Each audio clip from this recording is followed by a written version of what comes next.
Продолжувате да ги игнорирате апелите на здруженијата и притисокот кој го прават за да бидете транспарентни и не ги објавувате куќињата за вдомување. Спротивно на тоа, успивате куќиња со изговор дека се агресивни, без при тоа да им дадете шанса да се вдомат, како и што е правилно според законот. На вашата Facebook страна има само неколку објавени куќиња за вдомување, а досега имате заловено и третирано над 600 куќиња по вашите тврдења, директорке. По одговорите на барањето од јавен карактер, сте третирале над 630 куќиња. Вдомувате куќиња за да бидат врзани на синџир. Вдомувате куќиња во села каде нема живо пиле да пропее и кој знае како ќе скапуваат куќињата. Се ова е партиски поддржано од градоначалникот кој се грижил и бил љубител на животните. Тој поддржува логор и е свесен за тоа. Ви информираме дека битката дури сега започна. Бидете свесни дека нема да заврши се додека вие убивате бездомни куќиња. Ширете болести и тороашите народни пари за незавршена работа.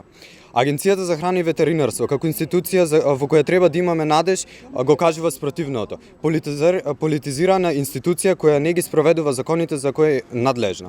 И дозволува логор да функционира и извршува убиства секојдневно. Барањата на здруженијата се транспарентно да објавувате за секој едно заловено куќе, да го објавувате за вдомување и да ги информирате граѓаните за вашата работа еднаш месечно. Ви го даваме за пример јавното предпријатие Лајка Скопје. Бараме соработка со Здруженијата за заштита на животните и вработување на минимум 20 активисти во Здруженијето. Бараме поголеми контроли од Агенцијата за храна и ветеринарство.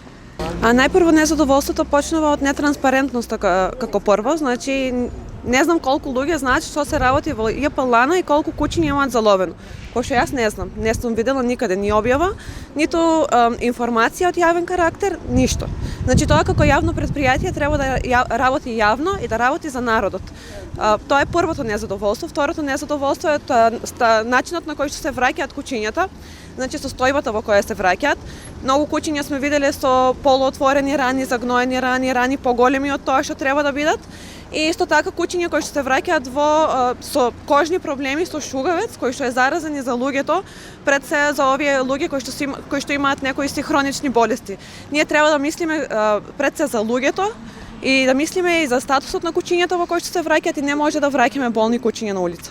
До сега немаме никаква помош од јавното предпријатие.